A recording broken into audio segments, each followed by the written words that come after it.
Hello, today I'm going to be unboxing and giving you a first look at the brand new ASRock B650E Steel Legend Wi-Fi. So what's the big difference between this new B650E and the other X670E motherboards that I've been featuring recently on the channel?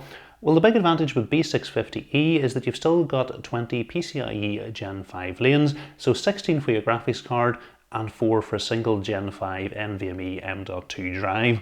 It's actually the other PCIe lanes that are reduced, which means you've basically got half the number of USB and SATA ports available. So depending on the price, which I don't have just yet, this could be a really good budget option. So let's go ahead and get this unboxed and take a closer look at it.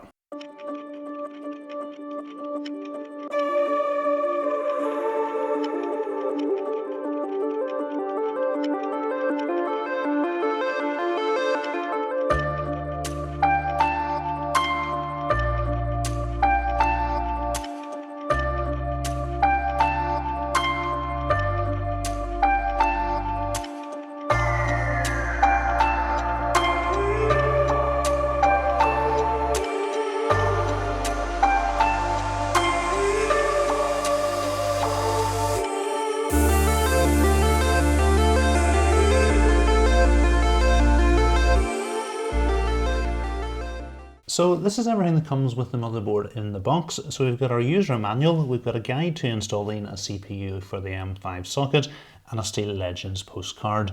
We've got the antenna for our Wi-Fi and Bluetooth.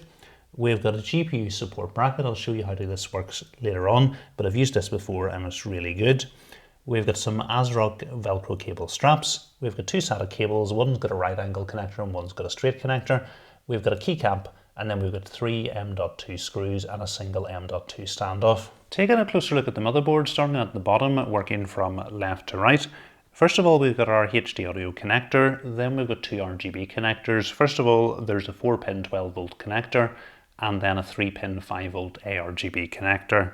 Next to that, we've got a Thunderbolt add-in card header, followed by two chassis fan headers. Next to that, we've got a UART connector. Take care not to mistake this for an ARGB header. Then we've got a clear CMOS jumper and two USB 2.0 headers. Then we've got another chassis fan header, followed by a USB 3.2 Gen 1 header.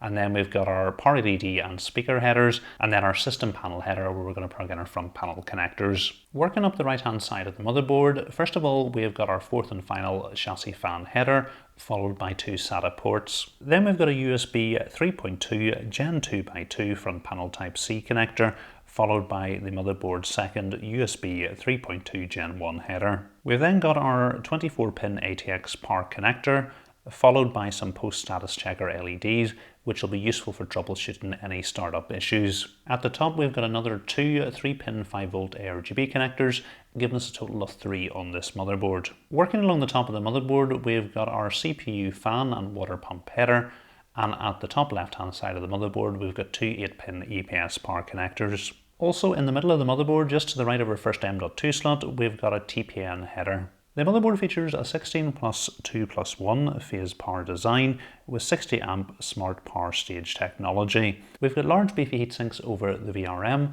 without a heat pipe connecting them.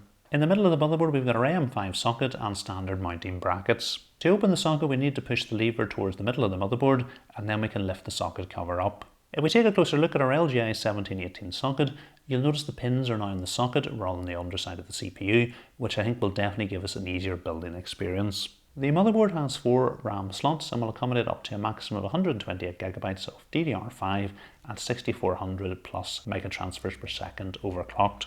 The motherboard has 2x16 size PCIe slots, and it's good to see that we've got steel armour and gold contacts in the top slot. The top slot is a Gen 5 slot and runs in by 16 mode, while the bottom slot is a Gen 3 slot and supports by 4 modes. The PCIe lanes for both slots come from the CPU.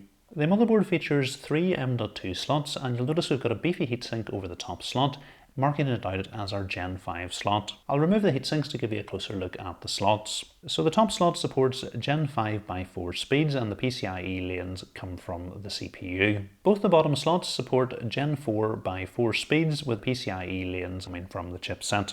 It's good to see the motherboard features ASRock's flexible integrated I/O shield. Taking a look at our I/O ports, first of all we've got a HDMI 2.1 port and DisplayPort 1.4. Then we've got the antenna for our Wi-Fi 6E and Bluetooth, followed by a BIOS flashback button. We've got 2 USB 2.0 ports, followed by 4 USB 3.2 Gen 1 ports. We've then got 2 USB 3.2 Gen 2 ports, one is Type A and one is Type C, and next to that we've got a 2.5 gigabit LAN port. At the bottom we've got our audio ports, and the motherboard supports 7.1 channel HD audio and the HEMIC audio. The GPU support bracket sits at the bottom right hand side of the motherboard. Then once you've installed your graphics card, all you need to do is slide the little clip up to where it's supporting the graphics card and tighten the screw to provide support to the GPU. So I think this is a really good looking motherboard, and I think it's a nice balance that you're getting with the B650E chipset. You're still getting Gen 5 support for your M.2 and your graphics card, and you're getting a slight reduction in the number of ports you have for USB and SATA, which will suit a lot of people fairly well. So hopefully you have enjoyed this video. If you have, remember to give it a thumbs up, and if you're not currently subscribed to the channel, please hit the subscribe button, and you'll be seeing this motherboard in a build on the channel fairly shortly.